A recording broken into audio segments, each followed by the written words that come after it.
The rain fell in thin, needling sheets against the rusted gates of Pennhurst Asylum, each droplet tapping like skeletal fingers against decaying iron. Olivia Maddox stood before the entrance, her flashlight trembling in her grip. She had filmed in abandoned hospitals before, but Pennhurst was different.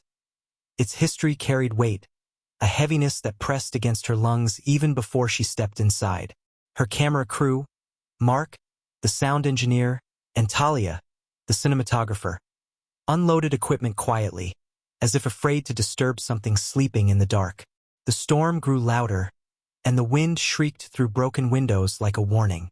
"This place feels wrong," Mark muttered as they passed under the archway. "It's just a building," Olivia lied, though her spine prickled. "Let's get the intro shot." Inside, the entrance hall was a frozen moment of past suffering. Peeling paint hung from the ceiling like shedding skin, and old wheelchairs rusted in corners. The faint smell of mildew mixed with something sharper, metallic. Talia lifted her camera. Rolling, Olivia stepped forward. "Tonight, we explore Pennhurst Asylum, one of America's most infamous and allegedly haunted institutions. Reports of screaming, footsteps, and sightings of former patients have terrified investigators for decades. Tonight we'll—" A loud bang echoed down the corridor, cutting her sentence in half. Mark swung around. "What was that?" "Probably the wind," Olivia said, but her voice wavered. They followed the noise, their flashlights slicing through the dark.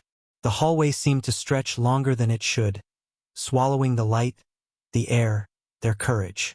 A figure flickered at the edge of Talia's frame. "Stop!" she whispered. "I saw someone." Olivia froze. "Where?" Talia rewound the footage. On the tiny screen, a pale face appeared between the doorway's shadows. Eyes wide, mouth open in a silent scream. Mark swore under his breath. Nope, I'm not doing this." But when they replayed the clip again, the figure was gone. They pressed deeper into the asylum, room by room. In the old dormitory, beds lay overturned, restraints still dangling. Olivia brushed her hand over one leather strap and instantly pulled back. It was warm. "Did you feel that?" she asked. Talia nodded, backing away. "Something's here." A sudden cry tore through the hallway. Not a creak, not the wind, a child's scream. They ran toward it, breath heaving, until they reached the old children's ward. The door stood open. Inside, identical metal cribs lined the walls, and the temperature dropped so sharply their breath fogged.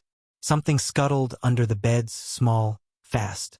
Mark lifted the boom mic with trembling hands. "It's coming closer." From the far corner, a soft whisper began. "Help us!" Olivia's blood ran cold. Then the cribs started shaking, one by one, clanging, rattling, as if invisible hands gripped them. "Back up!" she shouted. Talia stumbled, the camera flickering. "Olivia, look!" In the crib nearest to them, a shadowy figure slowly rose. A childlike silhouette, head tilted unnaturally, its eyes glowing a sickly white. The lights on their equipment flickered. The creature opened its mouth, stretching too wide, far beyond what human bones should allow. The scream wasn't a sound. It was a vibration, a force. Olivia dropped to her knees, covering her ears as pain exploded through her skull. Talia grabbed her arm. "We have to go."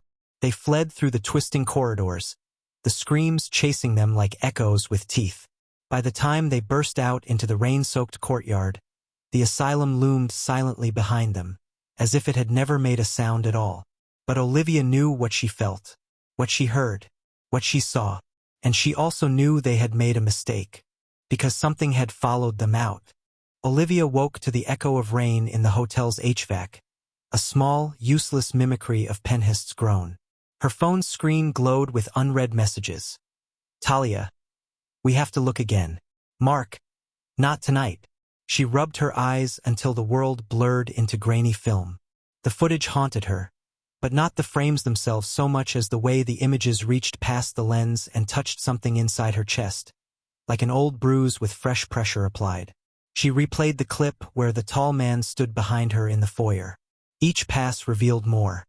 The slight cock of his head, the restless shifting of weight from foot to foot, the way his gown hugged his form like a shroud. She had expected the footage to reassure her, to prove that what they'd seen was a trick, a camera artifact. Instead, every viewing birthed a new detail, and with each new detail her certainty crumbled. Talia arrived before noon, face still rimmed with the gray pallor of 2 nights without sleep. She didn't bring gear. She brought notes, scrawled questions, names, things she'd found in the asylum's patient logs that suggested layers of cruelty the public hadn't known. Mark showed up later, clutching a thermos of coffee and a baseball bat he refused to look at. "We need a plan," Olivia said. "Not just run in with lights on and scream at the walls." They sat on the motel bed and plotted like thieves, marking the asylum's map with red circles and tentative arrows. Talia's finger hovered over a dark corridor labeled Basement Records. There were reports of unusual treatments in the basement, electrotherapy, isolation cells. That's where the staff hid things from families. If anything in Pennhurst is tethering to us, it would come from there. Mark rubbed his palms together. "If anything else crawls out, I'm burning my camera." They returned that night armed with more than flashlights.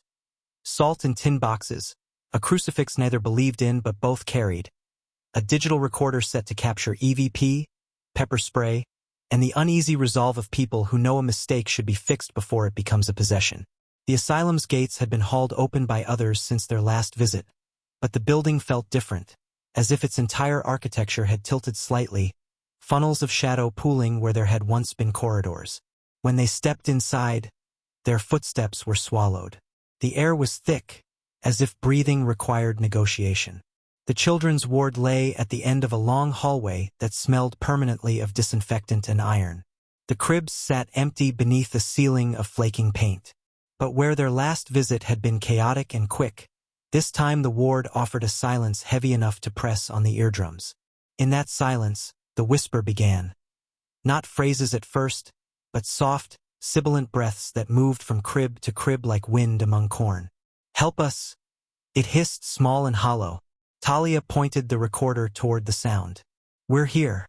Tell us what you want." A child's laugh answered, but under it, there was a deeper rasped voice that did not belong. It wound around the edges of the words like rust around a nail. From the farthest crib came movement. The metal frame sighed. Dust motes lifted as if on a current. Where there had been nothing, a shape coalesced. The childlike silhouette, eyes like wet coins. This time, its mouth moved soundlessly, and the camera picked up. Not the cry itself, but the pressure of the scream. Olivia stepped forward. She tried to be gentle, to imagine the child as being as frightened as she was. "We didn't mean to take anything. If something has attached to us, tell us how to give it back." The child did not respond. The tall man, however, did. He was in the doorway before any of them saw him, a slow arriving of shadow. Up close, the hospital gown was yellowed, torn where the fabric had met restraints. His jaw wasn't merely unhinged. It was an organ gone wrong, slack and falling away in uneven slices. When he smiled, the motion of that jaw was like a crime of bone. "They called me Patient Zero once," he rasped, and the words seemed to come from every corner of the ward. "They named me what they named all of you, inconvenient. What do you want?" Talia whispered. Her hands shook so hard the recorder skittered on the floor. He tilted his head. "To remind, to be seen, to keep the door open." Olivia felt the gravity of the ward shift. A pressure like that of a tide pulling salt from the sea tightened in her skull. In the next breath, the cribs began to rattle, a slow, rhythmic clanging, and the lights on their rigs started to strobe with an ancient cadence. Mark raised the bat in a reflex that felt as useless as screaming into a void. "We're leaving," he said. "No," Olivia said. A part of her that had nothing to do with logic or survival reached out. "There has to be a way to close it, to return the things you took." The tall man laughed, and the sound was like a chain dragging through water. "We were taken for study, placed in cells. They wrote our deaths in clinical terms, electroconvulsive therapy, behavioral correction. They thought their words would bury us. But words do not bury everything. You will carry the memory. You will open the doors. You will look. His pointing finger did not shake. Look in the basement, where they kept the names they couldn't say out loud. With a whispering like paper in a draft, an answering chorus rose from the walls. Names. Old names. Children's names scrawled in pencil on 100 forms. Swirled before their eyes. The recorder captured the swell of syllables, chanting like a ledger. Talia sobbed. They kept records. They wrote our names down and meant them gone. Then we will return them, Olivia said, more to herself than anyone else. They moved through the asylum like ghosts tethered to a rope. The basement door was cold metal, and when Olivia pushed it open, the sound was a canyon swallowing light. The stairs were slick with a film of age and neglect.